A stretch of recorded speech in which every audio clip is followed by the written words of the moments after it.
नमस्कार दोस्तों, आज हम शुरू करने जा रहे हैं संख्या पद्धति नंबर सिस्टम। प्राकृत संख्या नंबर सिस्टम में सबसे पहले क्या देखते हैं हम? प्राकृत संख्या। प्राकृत संख्या क्या होती है? प्राकृत संख्या का उपयोग क्या होता है? ये गिनती गिनने में 1 2 3 4 5 जो है ये प्राकृत संख्या है, नेचुरल नंबर। पूर्ण संख्या क्या होती है? प्राकृत संख्या में अगर जीरो और ऐड कर दें, प्राकृत संख्या क्या थी? 1 2 3 4 5 ऐसा डैश डैश डैश अनंत तक।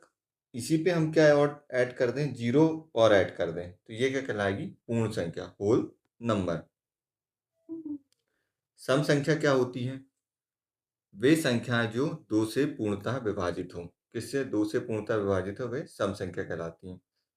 तो सम संख्या क्या हो गई? 2 4 6 8 10 12 14, ये सम संख्याएं हैं। विषम संख्याएं क्या होती हैं? वे संख्याएं जो दो से पूर्णतः विभाजित ना हो। विषम संख्या, ऑड नंबर। ये क्या है? 1 3 5 7 9 11, ये क्या कहलाएंगी? विषम संख्या। इसके बाद आते हैं भाज्य संख्या क्या होती हैं? वे संख्याएं जिनके दो से अधिक गुणनखंड, जिनके फैक्टर क्या दो से अधिक हो। जैसे कि 4 लेते हैं, 4 को कैसा लिखा जा सकता है? 4 गुणित 1 भी लिख सकते हैं और 2 गुणित 2, मतलब इसके कितने गुणनखंड हो गए? 2 गुणनखंड हो गए। ऐसे ही 6 को भी लिख सकते हैं, 6 गुणित 1 भी लिख सकते हैं और 3 गुणित 2 भी लिख सकते हैं। तो ये क्या कहलाती है? भाज्य संख्या, जिनके एक से अधिक गुणनखंड होते हैं। और अभाज्य संख्या क्या होती हैं? वे संख्याएं जिनके केवल एक गुणनखंड होता है। कितना? एक फैक्टर होता है, एक, और जो वो संख्या है वो स्वयं। जैसे कि 2 लेते हैं, 2 का क्या होगा? 2 और 1, 2 एकम 2, उसके अलावा कुछ है? 3 का क्या आएगा? 3 एकम 3। 5 का क्या होगा? 5 एकम 5। ऐसे ही 7 का क्या होगा? 7 एकम 7। 11 का क्या होगा? 11 एकम 11। और कितना? 13 का क्या होगा? 13 एकम 13। ये क्या कहलाएंगी? अभाज्य संख्याएं। ठीक है, जिनके सिर्फ एक होता है, स्वयं हो, एक हो जिनके गुणनखंड, उसके अलावा और कोई नहीं होता है। अभाज्य संख्या से बहुत से क्वेश्चन आते हैं। 1 से लेकर 100 तक कितनी अभाज्य संख्या? सबसे पहले तो ये पता होना चाहिए अपने को। तो 1 से लेकर 100 तक कितनी अभाज्य संख्या होती हैं? 1 से 100 तक में कितनी अभाज्य संख्या होती हैं? 25 होती हैं। और 1 से 50 तक के बीच में कितनी अभाज्य संख्या होती हैं? तो ये कितनी होती हैं? 15 होती हैं। और 50 से 100 के बीच में कितनी अभाज्य संख्या होती हैं? तो ये तो 10 होती हैं। इनको देख लेते हैं कौन कौन सी होती हैं। शुरू से स्टार्ट करते हैं। 2 होती है, 3 है, 5 है, 7 है, ये अभाज्य संख्या है। 11 होती है, 13 होती है, 17 है, 19 है, 23 है, 29 है, 31 है, 37 है, 41 है, 43 है, 47 है, 53 है, 59 है, 61 है, 67 है, 71 है, 73 है, 79 है, 83 है, 89 है, 97 है। ये टोटल अपन ने 100 तक क्या लिखे हैं? अभाज्य संख्या गिने। 1 2 3 4, 1 से 10 के बीच में 4, 1 2 3 4, 11 से 20 के बीच में 4, और 20 से 30 के बीच में कितनी? 2, 30 से 40 के बीच में 2, 40 से 50 के बीच में 3, 50 से 60 के बीच में 2, 60 से 70 के बीच में 2, 70 से 80 के बीच में 3, 80 से 90 के बीच में 2, और ये 1। 4 4 8 9 10 11 12 13 14 15 16 17 18 19 20 21 22 23 24 और 1 25, टोटल 25 हो गए। अभाज्य संख्या के सबसे ज्यादा क्वेश्चन आते हैं। ठीक है, इसके आगे अब हम देखते हैं क्या? परिमेय संख्या और अपरिमेय संख्या के बारे में जानते हैं। परिमेय संख्या वे संख्या जिनको p अपान q के रूप में लिखा जा सकता है, जहां p और q तो पूर्णांक हो तथा q 0 के बराबर नहीं हो। मतलब q की वैल्यू अगर 0 हो गई तो फिर वो परिमेय संख्या नहीं होगी। 1/2, 3/4, -5, 0.75 ये क्या है? परिमेय संख्या है। और अपरिमेय संख्या क्या होती हैं? वे संख्या जिन्हें p अपान q के रूप में नहीं लिखा जा सकता, अंश बटे हर के रूप में नहीं लिखा जा सकता, जिनका दशमलव विस्तार अनंत और अनावृत्ति होता है, ऐसी संख्याएं अपरिमेय संख्या होती हैं। अनावृत्ति मतलब जैसे दशमलव के बाद लिखा है 25, फिर 25, 25, 25, ये क्या होता है? आवृत्ति दशमलव। और अनावृत्ति मतलब कुछ भी लिखा जा रहा है, कोई रिपीटेशन नहीं है, तो ये अनावृत्ति दशमलव कहलाता है।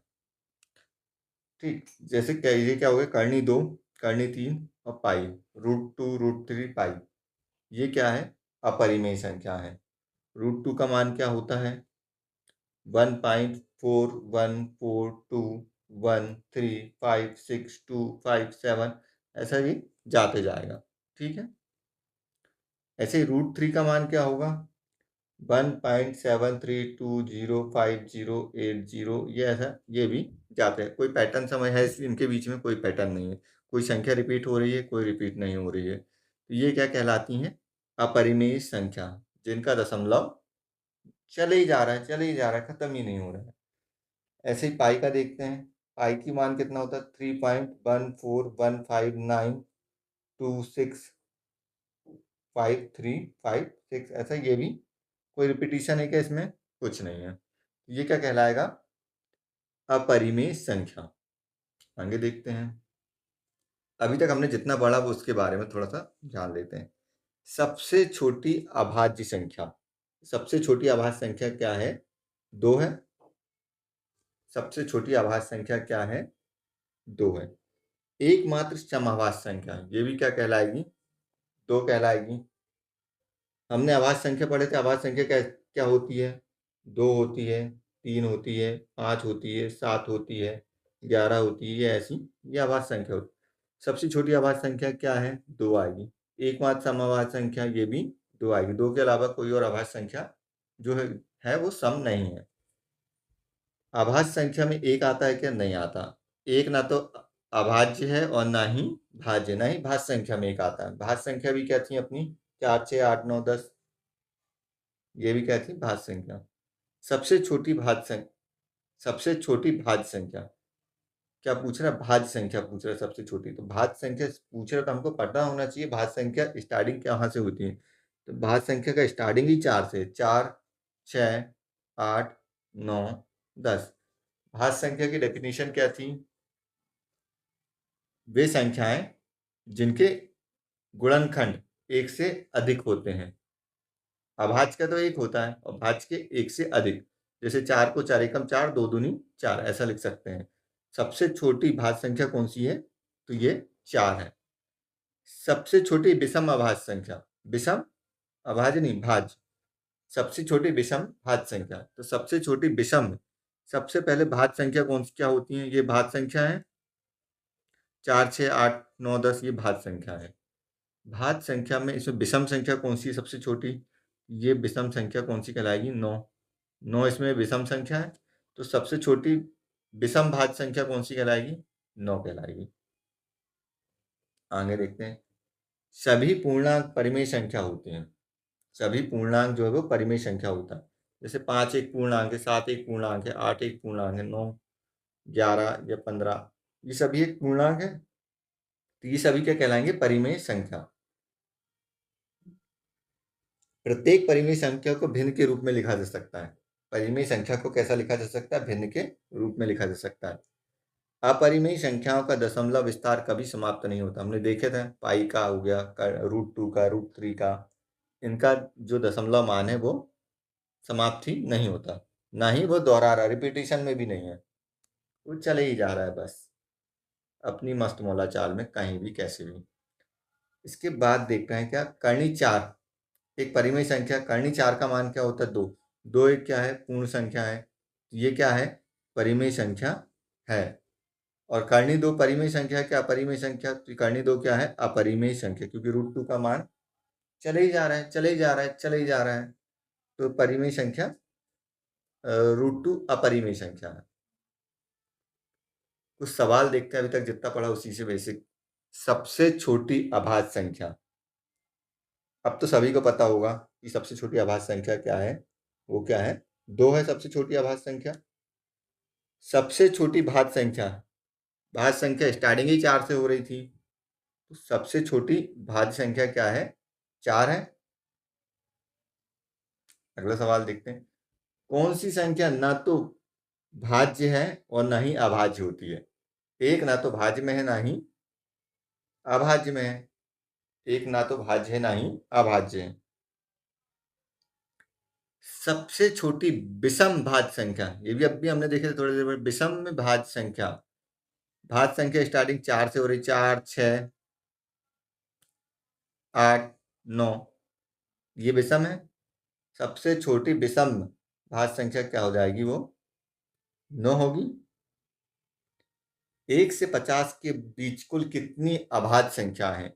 1 से 50 के बीच, 1 से 50 के बीच कितनी संख्या बताना है? अभाज्य संख्या बताना। तो ये कितनी है? 1 से 50 के बीच 15 होती है। हमने देख लिए थे कौन कौन सी होती हैं ये भी। ये आंसर क्या आएगा? 15 आएगा। एकमात्र सम संख्या कौन सी है जो अभाज्य है? अभाज्य संख्या स्टार्टिंग ही 2 से होती, 2, 3, 5, 7, ये क्या है? अभाज्य संख्या, जिनका केवल एक ही गुणनखंड होता है, एक ही फैक्टर होता है, एक और वो खुद। 2 एकम 2, 3 एकम 3, 5 एकम 5, 7 एकम 7, ये क्या कहलाती हैं? अभाज्य संख्या। इसमें क्या पूछा? एकमात्र समअभाज्य संख्या। एकमात्र समअभाज्य संख्या वो कौन सी है? 2 है। आंसर क्या आएगा? 2 आएगा। निम्नलिखित में से कौन सी संख्या अभाज्य संख्या है? अब इसमें से बताना है अपने को अभाज्य संख्या कौन सी है। 51 है, 97 है, 87 है, 91 है।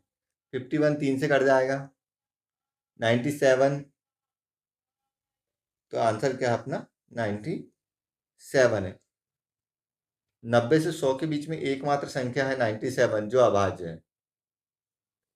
ये क्लियर है ना? दो अभाज्य संख्याओं का योग हमेशा क्या होता है? दो अभाज्य संख्याओं का योग हमेशा क्या होता है? तो ये क्या हो सकता है? कुछ भी हो सकता है। सम भी हो सकता है, अभाज्य संख्या भी हो सकता है और विषम भी हो सकता है। तो इस आंसर क्या होगा इसका? कुछ भी होगा। संख्या 15 किस प्रकार की संख्या है? क्या यह भाज्य है? हाँ, ये भाज्य है। 15 के है ना गुणनखंड बनेंगे, भाज्य है। 3 पाँचे 15, 15 एकम 15, भाज्य है। क्या ये अभाज्य संख्या है? अभाज्य संख्या नहीं है। क्या यह सम संख्या है? तो सम संख्या भी नहीं है। अभाज्य संख्या भी नहीं है, विषम संख्या तो है लेकिन अभाज्य संख्या नहीं है। तो आंसर क्या आएगा इसका? ए, भाज्य संख्या है। 15 एक भाज्य संख्या है। सबसे छोटी विषम अभाज्य संख्या कौन सी है? विषम अभाज्य संख्या सबसे छोटी, ये क्या है? 2, 3, 5, 7। तो सबसे छोटी कौन सी संख्या पूछ रहा है? विषम। और ये क्या कहलाएगी? 3 कहलाएगी। प्रथम 5 विषम संख्याओं का योग क्या होगा? प्रथम 5 विषम संख्याओं का योग पूछ रहा है ये। प्रथम 5 विषम संख्या, तो पहले विषम संख्या अपने को पता तो होना चाहिए कौन सी है। 1, 3, 5, 7, और कौन सी है? 9। ये कितनी हो गई? 5 विषम संख्या हो गई। अब इनका योग पूछ रहा है, इनका योग कितना हो जाएगा?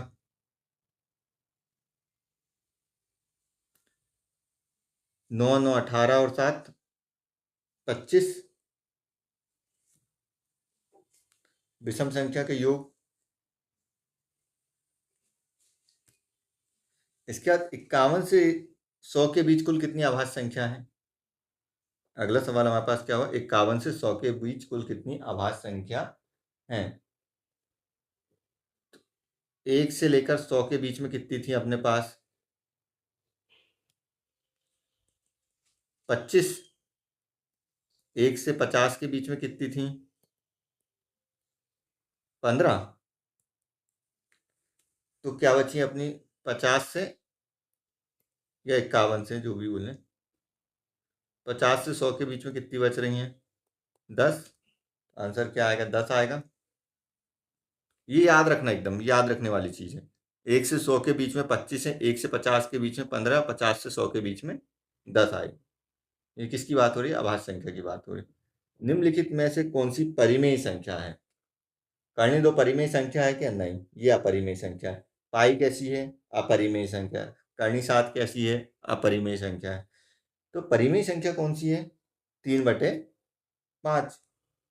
3/5 कैसी है, परिमेय संख्या। निम्नलिखित में से अपरिमेय संख्या कौन सी है, 7/9। ये तो परिमेय संख्या। 0.25 ये भी परिमेय संख्या। 5 ये भी परिमेय संख्या है। तो करनी √3 ये क्या है, अपरिमेय संख्या। करनी 25 किस प्रकार की संख्या का, करनी 25 का मान कितना होता है, √25 का मान 5। 5 एक क्या हो गई, है परिमेय संख्या हो गई। पूर्ण संख्या भी लिख रहा, पूर्ण संख्या नहीं है, प्रकृत संख्या भी है।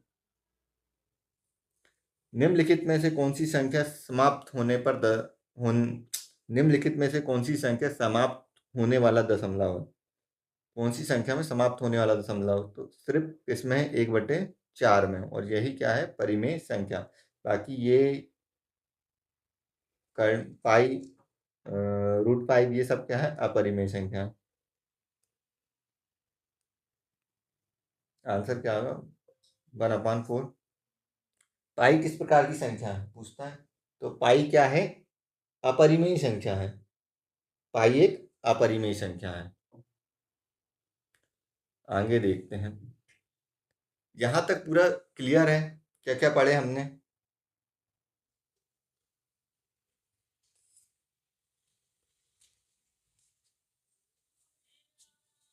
दिखा देते हैं एक बार पूरा क्या क्या पढ़े हमने।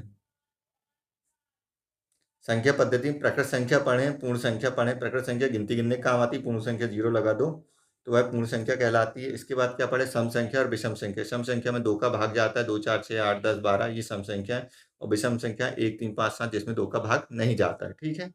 इसके बाद भाज्य अभाज्य पढ़े। भाज्य संख्या वे संख्या जिनके 2 से अधिक गुणनखंड होते हैं, वे संख्या भाज्य कहलाती है। 4 हो गया, 6 हो गया, 8 हो गया, 9 हो गया, 10 हो गया, 15 हो गया, ये सब क्या कहलाएंगी, भाज्य संख्या जिनके 2 से अधिक गुणनखंड या फैक्टर्स होते हैं। जैसे 4 4 एकम 4, 2 दूनी 4, 6 6 एकम 6, 3 दूनी 6, ये क्या कहलाती है, भाज्य संख्या कहलाती है। अभाज्य संख्या क्या कहलाती है, वे संख्या जिनका केवल एक गुणनखंड होता है, एक, और वो स्वयं संख्या रहती है, जिनका सिर्फ फैक्टर एक ही बनता है, एक और वो स्वयं।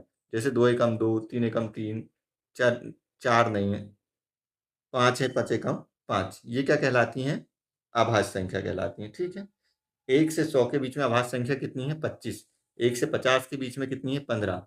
50 से 100 के बीच में कितनी है, 10 होती हैं आभाज्य संख्या। परिमेय संख्या वे संख्या जिनके P/Q के रूप में लिखा जा सकता है, वे परिमेय संख्या कहलाती हैं। वे संख्या जिनको P/Q के रूप में नहीं लिखा जा सकता, जिनका दशमलव विस्तार अनंत तक रहता है, अनावृत अनंत तक, वे अपरिमेय संख्या कहलाती हैं। √2 √3 पाई, ये क्या कहलाती हैं, अपरिमेय संख्या। यहाँ तक हम पूरा देख चुके हैं, आगे बढ़ते हैं। ये हो चुका था परिमेय संख्या। ये अब योज्य प्रतिलोम क्या होता है। संख्याओं का योज्य प्रतिलोम का भी पूछ लेता है, एक आध सवाल का भी 2 किसी दे दिया योज्य प्रतिलोम का। किसी संख्या में यदि ऐसी संख्या जोड़ दी जाए जिससे परिणाम क्या हो जाए, शून्य आ जाए, वह संख्या उसका योज्य प्रतिलोम कहलाती है, ठीक है। जैसे 5 का योज्य प्रतिलोम क्या होगा, ये 5 दिया हुआ, इसमें क्या जोड़ दें कि संख्या का योग जो मतलब आंसर जो आ जाए अपना शून्य आ जाए। तो ये प्लस में 5 लिखा है तो यहाँ -5 कर देंगे, तो ये आंसर कितना आ जाएगा, 0 आ जाएगा। योज्य प्रतिलोम ये होता है, ठीक है। मतलब कुल मिला के चिन्ह को परिवर्तित कर दे, प्लस में है तो माइनस, माइनस है तो प्लस में। -8 दिया है तो -8 का योज्य प्रतिलोम +8 होगा। किसी भी संख्या का योज्य प्रतिलोम उसका उल्टा चिन्ह होता है। ठीक है, इसके बाद संख्या का गुणात्मक प्रतिलोम देखते हैं। किसी संख्या का ऐसा प्रतिलोम जिसमें गुणा करने पर परिणाम 1 आ जाए तो वह संख्या का गुणात्मक प्रतिलोम कहलाता है। योज्य प्रतिलोम में जोड़ने पर शून्य आ जाए, गुणात्मक प्रतिलोम में गुणा करने पर क्या आ जाए, 1 आ जाए। 5 का गुणात्मक प्रतिलोम क्या होगा, जैसे 5 दिया, इसका गुणात्मक प्रतिलोम क्या होगा, 1/5। 3/7 दिया है तो इसका गुणात्मक प्रतिलोम कितना हो जाएगा, 7/3। मतलब कुल मिलाकर इसको उल्टा करना है। 5 दिया तो 1/5, 1/5 दिया तो 5 करना है। ये क्या कहलाएगा, उसका गुणात्मक प्रतिलोम। किसी भी भिन्न का गुणात्मक प्रतिलोम पाने के लिए अंश बटे हर में बदल देते हैं। अंश बटे हर में लिखा है तो उसको हर बटे अंश कर देंगे। ठीक है, अगला देखते हैं कि संख्या का जाती मान। किसी संख्या में अंक का स्वयं का मान उसका जाती मान कहलाता है। एक्चुअल जो वैल्यू है उसकी 5 लिखा है तो 5 ही उसका जाती मान है। जैसे यहाँ कोई संख्या लिखी है 35781 ये लिखा है। अब पूछ रहा 5 का जाती मान क्या है, तो 5 का जाती मान 5 ही होगा। 7 का पूछेगा तो 7 का जाती मान 7 ही होगा। 8 का 8 ही होगा। 3 का 3 ही होगा। 2 का 2 ही होगा और 1 का 1 ही होगा। जाती मान जो उसकी एक्चुअल वैल्यू वही फेस वैल्यू जो है वही उसका जाती मान कहलाता है। जाति मान स्थान बदलने पर नहीं बदलते। संख्या का स्थानीय मान बताना, प्लेस वैल्यू।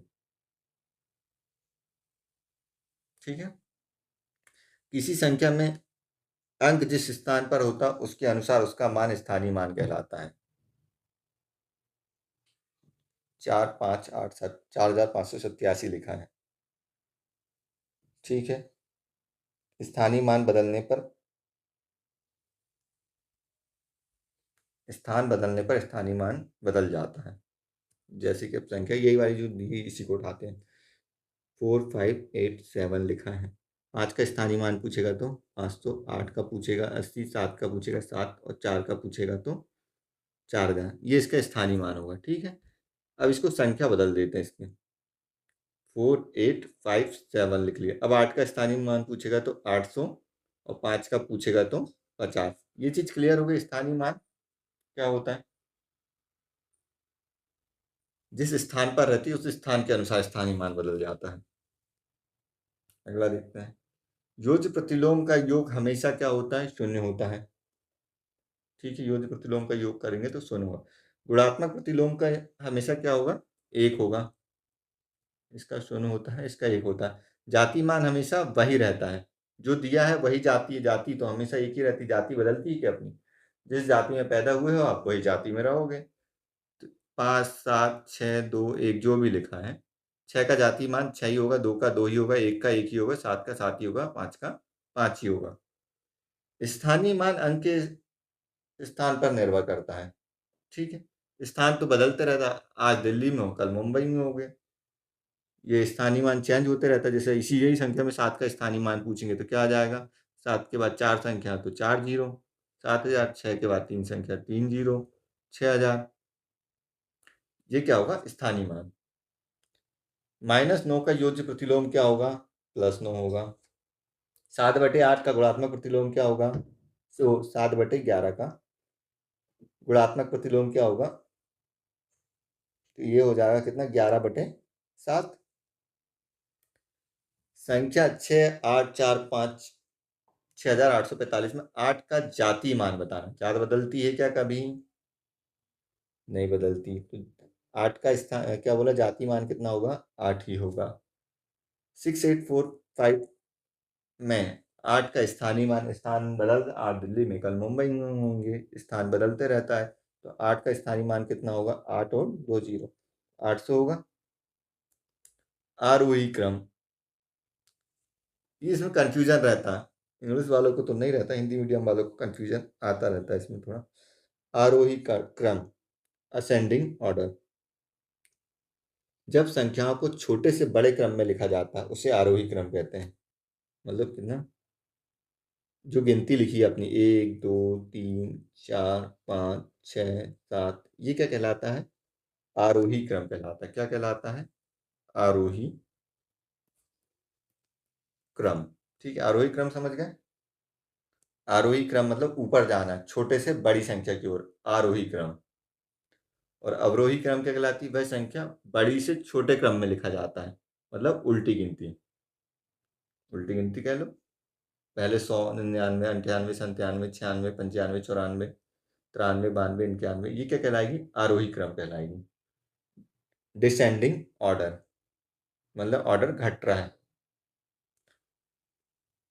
छोटे की ओर जा रही, नीचे जा रही, मतलब कि जैसे 100, 99, 98, 97, 96, 95, ये डैश डैश डैश, ये ऐसा ही क्या कहलाएगा? अवरोही क्रम। क्लियर है? आरोही अवरोही। आरोही क्रम में सबसे छोटी संख्या पहले आती है। आरोही क्रम में सबसे पहले क्या आती है? छोटी संख्या आती है, 1, 2, 3, 4, 5, ऐसा बढ़ते हुए जाएगा आरोही क्रम। अवरोही क्रम में सबसे पहले बड़ी संख्या आती है, मतलब ऐसा घटते हुए ग्राफ नीचे की ओर जाएगा अवरोही क्रम में। ठीक है, निम्नलिखित में से कौन सा आरोही क्रम है? आरोही मतलब क्या होगा? ग्राफ बढ़ता हुआ जाएगा ऊपर की ओर, आरोही। आरोही तो कौन सा ग्राफ बढ़ रहा है भैया? 2, 4, 6, 8, यही वाला दिख रहा है जो ऊपर की ओर जा रहा है, बढ़ते हुए संख्या। अवरोही क्रम क्या कहलाएगा? घटता हुआ क्रम, डिसेंडिंग ऑर्डर। मतलब कि पहले कौन सी संख्या आएगी? बड़ी संख्या आएगी, फिर छोटी आएगी। ये कौन सा? 25, 20, 15, 10, ये वाला होगा। आरोही क्रम में सबसे पहले कौन सी संख्या आती है? आरोही क्रम में सबसे पहले कौन सी संख्या आती है? तो सबसे बड़ी संख्या आती है। अवरोही क्रम में सबसे पहले कौन सी संख्या आती है? तो सबसे छोटी संख्या आती है।